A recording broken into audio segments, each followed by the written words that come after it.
আসসালামু আলাইকুম। যারা 18তম শিক্ষক নিবন্ধন কলেজ পর্যায়ে ভালো করে পরীক্ষা দিয়েছেন, যাদের মনেই হবে যে আমি লিখিত পরীক্ষার জন্য উত্তীর্ণ হব, তাদের জন্য আজকের ভিডিওটি।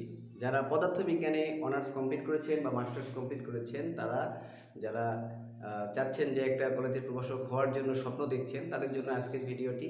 সিলেবাস সম্পর্কে একটু কথা বলছি। আপনারা পদার্থবিজ্ঞানে কী কী পড়বেন এবং কোন টপিকগুলো একটু ভালো করে পড়বেন, এই বিষয়ে আমি আজকে কথা বলবো। মোহাম্মদ আব্দুল মুবিন, সহকারী শিক্ষক, ভৌতবিজ্ঞান, বোয়ালিয়া উচ্চ বিদ্যালয়, নওগাঁ সদরে আমি আছি।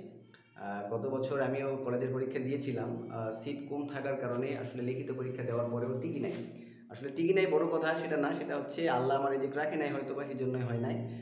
ইনশাল্লাহ এবারে আবার পরীক্ষা দিব। জাস্ট একটু শেয়ার করছি, ভিডিওগুলো দেখবেন।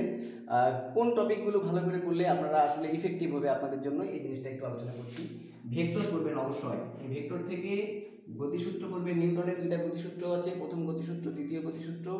আবার হচ্ছে নিউটনের গতিসূত্রগুলো থেকেও কিন্তু দ্বিমাত্রিক গতিসূত্র, ত্রিমাত্রিক গতিসূত্র, এই বিষয়গুলো যেগুলো আছে এগুলো ভালো করে দেখে নেবেন। এখান থেকে কাজ ক্ষমতা শক্তি দেখবেন আর ঘূর্ণন গতিবিদ্যা দেখবেন। এই চারটা টপিক থেকে আপনার 10 মার্ক পরীক্ষার জন্য চলে আসবে। এটা হচ্ছে ধরা বাঁধা করে দিয়েছে, তারা সিলেবাস করে দিয়েছে। এবার দেখেন, এখানে গ্র্যাভিটেশন বা মহাকর্ষ পড়বেন, এলাস্টিসিটি বা এখানে স্থিতিস্থাপকতা পড়বেন, আর সারফেস টেনশন বা যেটাকে পৃষ্ঠটান আমরা বলে থাকি, এখান থেকে ভালো করে পড়বেন। আর ভিসকোসিটি, এখান থেকেও 10 মার্কের জন্য প্রশ্ন বরাদ্দ আছে আপনাদের জন্য।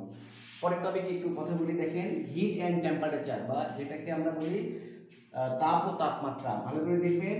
পরিসংখ্যান বলবিদ্যা দেখবেন, আর তেজস্ক্রিয়তা, যেটাকে আমরা রেডিয়েশন বলি। এই তেজস্ক্রিয়তা এখান থেকে কিন্তু 10 মার্কের প্রশ্ন আসবে। একটা কথা বলি, এই যে তেজস্ক্রিয়তা থেকে যে প্রশ্নগুলো বারবার আসে, তেজস্ক্রিয় ক্ষয়সূত্র, তেজস্ক্রিয় ক্ষয় ধ্রুবক, তেজস্ক্রিয় অধ্যায়ু, নিউক্লিয় ফিউশন, নিউক্লিয় ফিশন, এই ধরনের প্রশ্নগুলো বারবার বারবার কিন্তু পরীক্ষায় এসে থাকে।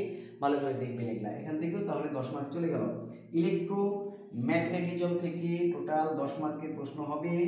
এখান থেকে থিওরি অফ রিলেটিভিটি, যেটাকে আমরা আইনস্টাইনের E=mc² সহ নিশ্চল অবস্থা, গতিশীল অবস্থা, আপনাদের হচ্ছে আপেক্ষিকতা, এই সংক্রান্ত যে প্রশ্নগুলো আছে সেখান থেকে কিন্তু 10 মার্কের একটা প্রশ্ন আসবে। 10 মার্ক। কিন্তু 3টা অধ্যায় এখানে ধার্য করা হয়েছে, তার মধ্যে অ্যাটমিক ফিজিক্স আছে আর লেজার আছে। এখান থেকে কিন্তু আপনাদের 10 মার্কের প্রশ্ন হবে। এবার দেখেন, particle properties of wave, quantum mechanics, wave properties of particle, এখান থেকে কিন্তু আপনাদের 10 মার্কের প্রশ্ন হবে। এটা অনেকেই স্কিপ করে যেতে চান এই অধ্যায়টা, এটা একটু মানে হার্ড লাগে অনেকের কাছে, অনেকেই মেসেজ করেন। আসলে আপনারা যতটুকু পারবেন প্রস্তুতি নেবেন, যাতে করে প্রশ্নের সেটগুলো এলোমেলো হলেও সেখান থেকে সহজ প্রশ্ন হলেও কিছু উত্তর দেওয়া যায়, এভাবে আপনারা পড়বেন। এবার দেখেন, নিউক্লিয়ার ফিজিক্স, এলিমেন্টারি পার্টিকেল, আধুনিক মানে চিকিৎসা বিজ্ঞানে পদার্থবিজ্ঞানের ভূমিকা বা পদার্থবিজ্ঞানের অবদান, খুবই গুরুত্বপূর্ণ একটা প্রশ্ন। এখান থেকে প্রশ্ন ভালো করে পড়বেন, 10 মার্কের প্রশ্ন আসবে। এখান থেকে অন্যতম কিন্তু একটা সহজ প্রশ্ন, যে চিকিৎসা বিজ্ঞানে আধুনিক পদার্থবিজ্ঞান, এখানে ইসিজি, এমআরআই, তারপর সিটি স্ক্যান, তারপর হচ্ছে এক্স রে, তারপর হচ্ছে আপনার আলট্রাসোনোগ্রাফি, এই সংক্রান্ত প্রশ্নগুলো এখান থেকে এসে থাকে। এই প্রশ্নগুলো একটু ভালো করে দেখি, প্রশ্ন পরীক্ষায় কমন পাওয়ার সম্ভাবনা অনেক বেশি থাকবে। এই জিনিসগুলো সহজ আছে, একটু ভালো করে দেখবেন। এখানে দেখেন, সেমিকন্ডাক্টর, ট্রানজিস্টর আর সুপার কন্ডাক্টিভিটি, এখানে এই 3টা থেকে কিন্তু 10 মার্কের প্রশ্ন আসবে। এখান থেকে আপনারা ভালো ভালো করে পড়বেন। P type junction, N type junction, পরিবাহী, অপরিবাহী, অর্ধপরিবাহী, যোজন ব্যান্ড, পরিবহন ব্যান্ড, এইখান থেকে প্রশ্নগুলো অনেকগুলো আসে।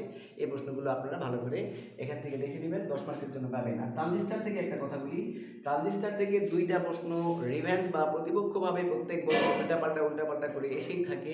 যেমন হচ্ছে, আপনারা এখান থেকে একটা জিনিস দেখবেন, ট্রানজিস্টারের মধ্যে বিবর্ধক হিসাবে ট্রানজিস্টার কখন ব্যবহার করা হয় আর সুইচ হিসাবে ট্রানজিস্টার কখন ব্যবহার করা হয়, এই 2টা প্রশ্ন কিন্তু বারবার এসে থাকে। আমি চাঁদপুরে থাকতে রাজশাহী পরীক্ষা দিতে আসছিলাম, রাতে আমি একটা ভিডিও করেছিলাম যে বিবর্ধক হিসাবে ট্রানজিস্টার পরীক্ষায় আসতে পারে, এবং এই ভিডিওটা নেওয়ার পর সারা রাত জার্নি করে রাজশাহী পরীক্ষা দিয়ে দেখি যে এটা প্রশ্ন চলে আসছে। তার মানে এটা হচ্ছে একটা জানা প্রশ্ন, মানে বংশ পরম্পরাভাবে এরা চলে আসে। যে বছর আসবে বিবর্ধক হিসাবে ট্রানজিস্টার, তারপরের বছর আসবে সুইচ হিসাবে ট্রানজিস্টার। সো 6 মার্ক অথবা 5 মার্কের একটা প্রশ্ন আমি কমন দিয়েছিলাম। এবারে আপনারা সুইচ হিসাবে ট্রানজিস্টার ভালো করে পড়বেন, একটা প্রশ্ন থেকে একটাই পাবেন।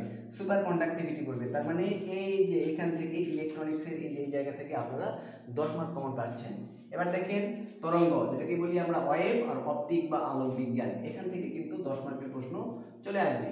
তরঙ্গ থেকে আপনারা খুব ভালো করে পড়বেন যে তরঙ্গের ব্যতিচার, তারপর হচ্ছে তরঙ্গের উপরিপাতন, কখন উজ্জ্বল ডোরা হবে, কখন অন্ধকার ডোরা হবে, এখান থেকে অনেকগুলো প্রশ্ন আছে। এই প্রশ্নগুলো আপনারা ভালো করে দেখে নেবেন। অনুদৈর্ঘ্য তরঙ্গ, অনুপ্রস্থ তরঙ্গ, তরঙ্গের বৈশিষ্ট্য, তারপর হচ্ছে তরঙ্গের পর্যায়িত তরঙ্গের সমীকরণ, স্থির তরঙ্গের সমীকরণ, এই প্রশ্নগুলো এখান থেকে ভালো করে দেখবেন। আর ডিজিটাল ইলেকট্রনিক্স এখানে ভালো করে দেখবেন। আর বেসিক প্রোগ্রামিং অফ ফিজিক্স এখান থেকে 10 মার্ক, টোটাল 10 × 10 এই 100 মার্কের পরীক্ষা হবে। কলেজের সিট সংখ্যা অনেক কম, চাকরির সুযোগ সুবিধা অনেক বেশি। স্কুলে আপনাকে 10টা থেকে 5টা পর্যন্ত বা 4:30 পর্যন্ত থাকতে হবে, মানে কোনো এক্সকিউজ করা যাবে না। হেডমাস্টার যা বলবে জি হুজুর বলে তাই শুনতে হবে। কলেজে একটা ওয়াইল্ড লাইফ, আমার মনে হয় কলেজটা একটা স্বপ্ন, কলেজের প্রভাষক হওয়া। এখানে যদি আপনার 11টা অথবা 12টা অথবা 1টার সময় ক্লাস থাকে, আপনি সেই ক্লাসটা নিয়ে আবার চলে আসবেন। সুযোগ সুবিধা অনেক বেশি। স্কুলের স্যারদের অনেক বদনাম, মানসিকতা ছোট, প্রাইভেট নিয়ে অনেক কেলেঙ্কারি, প্রাইভেট না বললে মান দিতে চায় না। সো আপনারা স্কুলে না ঢুকে যারা টিকবেন তারা কলেজের জন্য খুব ভালো করে একবারে বটম হ্যান্ডে প্রস্তুতি নেন, ইনশাল্লাহ আপনাদের চাকরি হয়ে যাবে। আপনাদের যোগ্যতা অনুসারে আপনারা যারা কলেজে টিকবেন অথবা টিকবেন, এই যে লিখিত পরীক্ষাতে আপনারা যারা কলেজে এমসিকিউ টিকবেন তারা লিখিতের জন্য খুব ভালো করে এই টপিকগুলোর উপরই এই 1-2 মাস খুব ভালো করে পড়েন, ইনশাআল্লাহ কলেজে আপনার চাকরিটা হয়ে যাবে। আর একবার চাকরি হলে কলেজে অনেক ভালো থাকবেন ইনশাআল্লাহ। সবাই অনেক ভালো থাকবেন। আসসালামু আলাইকুম। পরবর্তীতে হয়তো বা সাজেশন নিয়ে একটু আলোচনা করা হবে। আসসালামু আলাইকুম।